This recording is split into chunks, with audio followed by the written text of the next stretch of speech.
All right.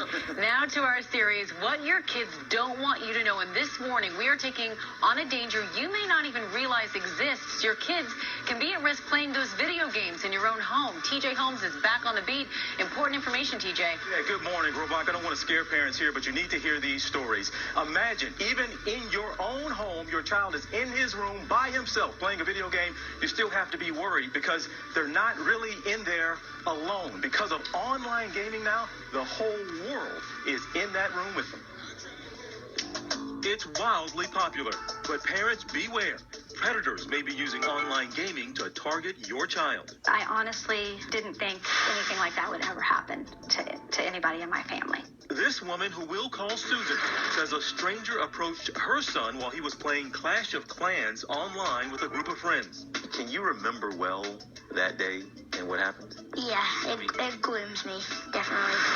Her son, we'll call him Simon, was 8 years old at the time, and within a matter of minutes gave his phone number, last name, and even sent the stranger a picture of himself. Do I have it right? The person went from immediately saying hi to send me a picture.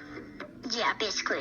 Meanwhile, Susan is at the grocery store and is able to watch this conversation live because her smartphone is synced with the device Simon is using at home. Your phone starts a-buzzing, and what do you see? My son sends a picture, just a goofy little boy picture of his face, and the other person sends a picture of a teenage girl. But it's a picture of a picture, not a selfie. And now I'm starting to realize, okay, this is not good. I've got to get him off this game. I'm calling my husband at home, just saying, get the iPad away from him. He's on with a stranger.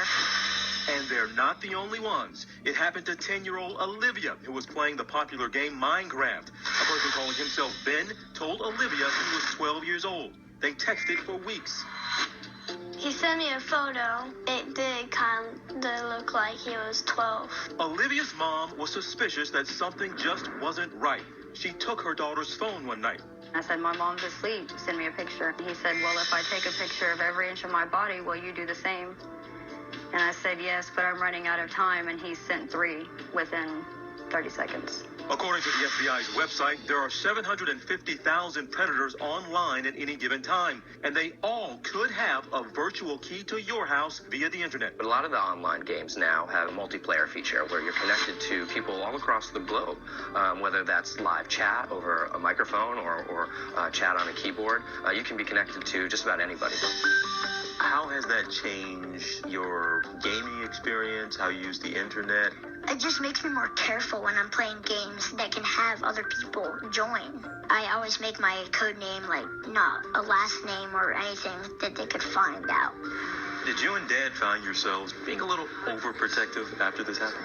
Whenever I get tired and think, oh, I can't figure out another new game, I just remind myself we were given a little blessing in a situation that keeps us vigilant.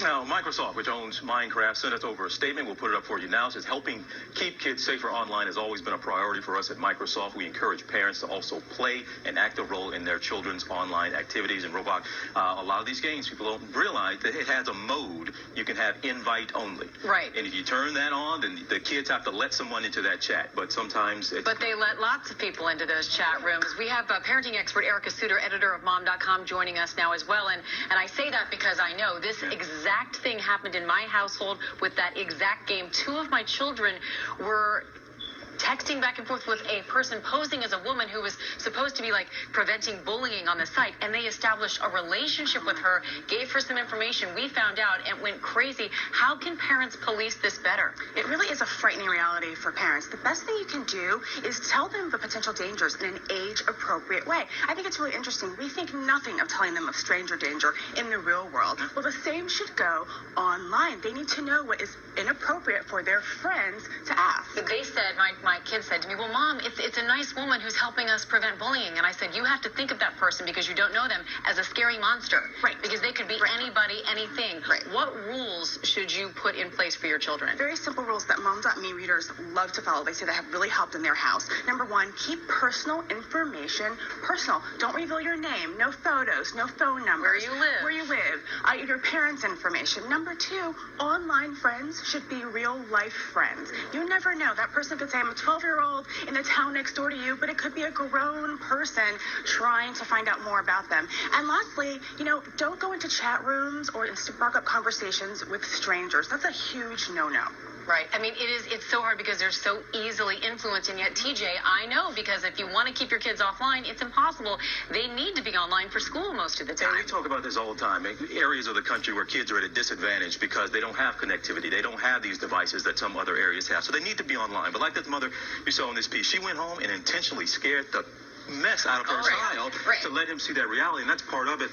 You have to empower them to know what to do and to be prepared for it when you're not sitting right there, because chances are when they get approached, you're not going to be right I there. had both my kids in tears at the end because I just wanted them to know how scary it was. And this is an important information for all parents. Absolutely. Bottom line is you're the parent, you're the boss. So that means you don't want location services on their phone, cut it off. You don't want them to make purchases. Don't give them your passcode. And make sure they're not posting content without you knowing.